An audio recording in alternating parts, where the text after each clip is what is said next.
Derrick White is having an incredible defensive season. Take a look at this chart. Here's White. On the x-axis is opponents' on-off points per possession numbers. White is at a minus 10.4 this season. That means Celtics opponents score 10.4 fewer points per 100 possessions when White is on the floor versus when he's off the floor for the Celtics. On the y-axis, opponents' on-off effective field goal percentage. Effective field goal percentage is basically just traditional field goal percentage but adjusted to account for the fact that three-pointers are worth more. Here's the formula. Derrick White is at a minus 3.7% this season. That means Celtics opponents have a 3.7% worse effective field goal percentage when White is on the floor versus when he's off it. Now, in order to understand just how amazing White's defensive season has been, let's fill in the chart. First, here are some of the best guard defenders in the NBA right now. Lou Dort, Alex Caruso, Cason Wallace, Dyson Daniels, and Herb Jones, if you'd like to count Herb Jones as a guard. Chart's starting to fill out nicely. But these aren't all from this season. These are those 5 players' best defensive seasons ever by the 2 metrics listed on the graph.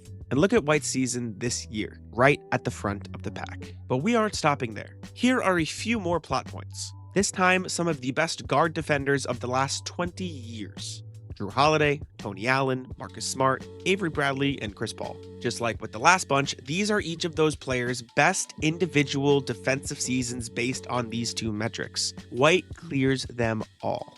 He isn't having an incredible defensive season. He may be having the best defensive season we've seen by a guard in the last 20 years. But I'm not done. Here are 5 of the top candidates to win the Defensive Player of the Year award this season based on a list of odds I pulled from Fox. Chet Holmgren, Scotty Barnes, Asar Thompson, Evan Mobley, and Dyson Daniels. For context, White isn't even in the top 10 of those listed odds. Yet he blows every single one of these players out of the water. And before you say anything, I know there are a couple of names missing, but bear with me, we'll get to that later. Here are 10 more plot points. Can you guess who they are? Some of today's best big men? Wings? Forwards? What if I told you these 10 dots are the stats for the last 10 Defensive Player of the Year winners? This season, Derrick White is at the forefront of the pack. In fact, there are only 2 Defensive Player of the Year seasons in the last 10 years that are definitively better than what White has done this season. 2019-2020 Giannis Antetokounmpo, and 2020-2021 Rudy Gobert. Then there's Derrick White. Derrick White is very clearly putting up Defensive Player of the Year caliber numbers this season. But I have 5 more dots to show you, and White is about to get some company. Let me highlight these 5 points. Looks like White's season fits pretty well among them, huh? Well, I looked up a list of the best NBA defenders of all time. Cleaning the Glasses data only goes back to the 2003-2004 season, so I couldn't include the likes of Bill Russell, Hakeem Olajuwon, or Scottie Pippen. But I took the 5 best players who had available data from their prime years. Tim Duncan, ranked 3rd, Kevin Garnett, ranked 4th, Draymond Green, ranked 7th, Ben Wallace, ranked 9th, and Jason Kidd, ranked 13th. White's 2025-2026 campaign sits perfectly alongside them. At the start of the video, I said Derrick White is having an incredible defensive season. That was a lie. He's not just having an incredible defensive season. He's not just having one of the best defensive seasons by a guard in the last 20 years. He's not just having a Defensive Player of the Year caliber season. Based on these stats, Derrick White may be having one of the most impactful defensive seasons in the history of NBA basketball. So, how is he doing it? Well, unlike the Tony Allens and Drew Holidays of the world, White isn't always guarding the best player on the other team. And maybe that's why he doesn't get the respect he deserves when it comes to Defensive Player of the Year and all defensive conversations. Rather than sticking Derrick White on the Shai Gilgeous-Alexanders and Luka Doncic's of the world, the Celtics usually play him off the ball. That gives him freedom to help over in the paint and cause absolute chaos. He's constantly on the prowl looking for chances to get stops inside. That's what's helped him average a whopping 1.4 blocks per game this season. His 98 total blocks are the 13th most of any player in the NBA at the time of recording this video. But even when he doesn't get the block, he gets stops. Few players in the NBA are better than White at taking advantage of the rule of verticality. He's sneaky athletic, so he's able to help over in the paint, jump straight in the air, and get stops. And when you combine that with his incessant hustle, you get plays like this one. First, White runs all the way down the court to throw a lob to Jaylen Brown to end the quarter.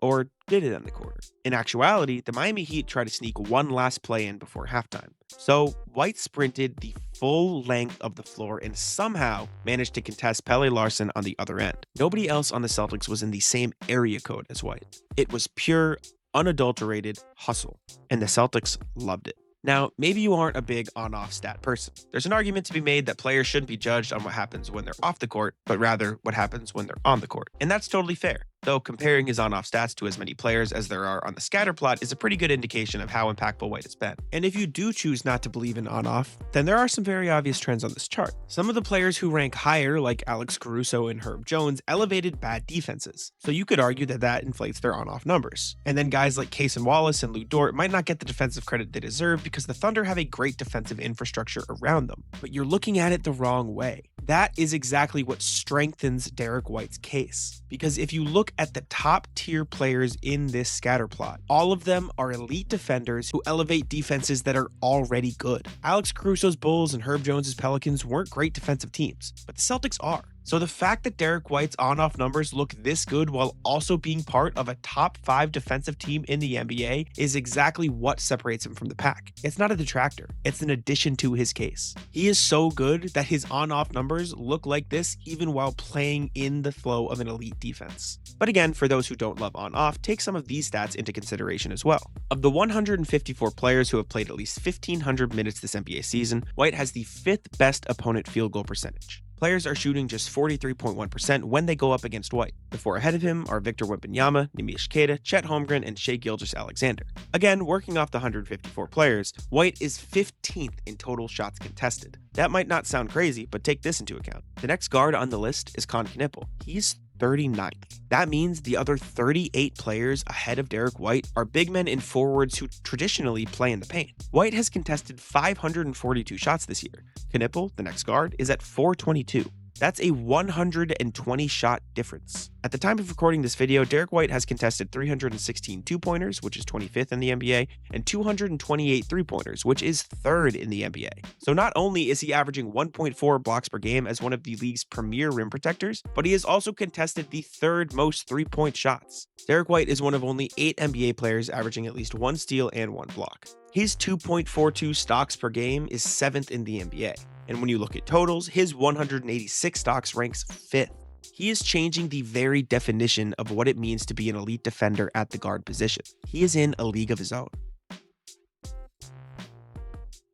Defenses are most commonly built around centers. Dwight Howard, Hakeem Olajuwon, David Robinson, Dikembe Mutombo. That is who traditionally anchors a defense. Guards are just the front line of defense. They're meant to either funnel players into the big man or hold down the fort long enough to give the big man a fighting chance at the rim. And the Celtics do have Neemias Queta, who has transformed into one of the best defensive big men in the league this year. But Derrick White's defensive style can be likened to this clip from Ted Lasso. Stop going to me, right? And start going through me, all right? That's total football. The Celtics don't go to Derrick White on defense. The Celtics play through Derrick White on defense. He is everywhere, and he does everything. For the most part, the league's best defensive anchors spend their time in the paint. It's like what I said about centers. The Howards, the Olajuwons, the Robinsons. Centers camp around the dunker spots ready to shut things down at the rim. Meanwhile, the best point of attack stoppers are one-on-one guys. They shut down stars and take them out of games. Boston has Derrick White do both. He'll take on a star matchup when needed, but like I said before, they would rather him play off the ball and cause havoc. The Celtics will stick Baylor Shireman, Jordan Walsh, or Hugo Gonzalez on opposing star players, not because White can't do it, but because he has a more important role to play. That's because he's always lurking. Derrick White doesn't need to be guarding a star in order to stop a star, even though he can do that too. White can be the Dyson Daniels or Lou Dort for the Celtics when he needs to be, but he can also be the Chet Holmgren or Evan Mobley. If the Celtics get beat or caught out in rotation, White is there, at the rim, ready to stop whoever gets in his way. And if you try to score on him in transition, you might as well run back on defense. That might be one of the most underrated parts of Derrick White's defensive game. Everyone talks about defense as a half-court metric, but in a league where teams increasingly choose to run the fast break and take advantage of transition opportunities, White's ability to get back and single-handedly stop those chances, oftentimes in 2-on-1 situations, is one of the most unique skills in the entire NBA. When people talk about versatility on the defensive end, they often look at guys who can guard multiple positions. Bam Adebayo, Amen Thompson, prime Ben Simmons. But White adds a whole new meaning to the word versatility. He can play almost any role you want him to play on the basketball court. You can play him on the ball. You can play him off the ball. You can play him guarding the ball handler in the pick and roll, or you can play him in drop defense. And though you might not be able to tell because of his build, Derrick White fits the standard definition of versatility too. He can guard anybody. He'll guard centers if he needs to, battling with them in the post. He'll take on forwards, driving full force to the lane. He'll guard some of the tallest stars in the NBA, and he'll guard some of the smallest, quickest stars in the NBA too. That's what makes White such a special defender, and the Celtics take advantage of it in every way possible. When you look at the on-off numbers, the counting stats, the overall team impact, the versatility, and the tape, Derrick White is unequivocally having a Defensive Player of the Year caliber season. But there's one problem. Let's go back to the graph. Remember when I said there were 2 names missing? Well, here they are. Despite Derrick White having one of the best defensive seasons by a guard we've seen in recent NBA history, despite him having one of the most impactful defensive seasons by any player in recent memory, despite him ranking higher on this chart than 8 of the last 10 Defensive Players of the Year, Victor Wembanyama and Rudy Gobert still rank above him. And Victor Wembanyama is way ahead of everybody. By the time you listen to this, Victor Wembanyama has a chance to play his 65th game on the final day of the NBA's regular season. If he does it, there's no question. He is the NBA's Defensive Player of the Year. He's having one of the greatest defensive seasons in the history of basketball right now. But so is Derrick White. So, if Wemby doesn't play in that 65th game, then Derrick White should be the Defensive Player of the Year. Not only is he a more versatile defender than Rudy Gobert, but on top of that, unlike Gobert, Derrick White is never played off the court because of a defensive weakness. Again, Victor Wembanyama is the Defensive Player of the Year this season, as long as he plays 65 games. But if it wasn't for Victor Wembanyama having one of the most impactful defensive seasons we have ever seen on an NBA basketball court, Derrick White would be right there as this season's Defensive Player of the Year. So if you're going to take one thing away from this video, let it be this. Derrick White may not be voted the Defensive Player of the Year this season, but some outlets don't even have him listed for first team all defense. He's not only having a first team all defense season, he's not only having a Defensive Player of the Year caliber season. Like I said earlier, he is having one of the most impactful defensive seasons we have ever seen by an NBA player. So if he's not on your ballot for first team all defense, then I don't know who is.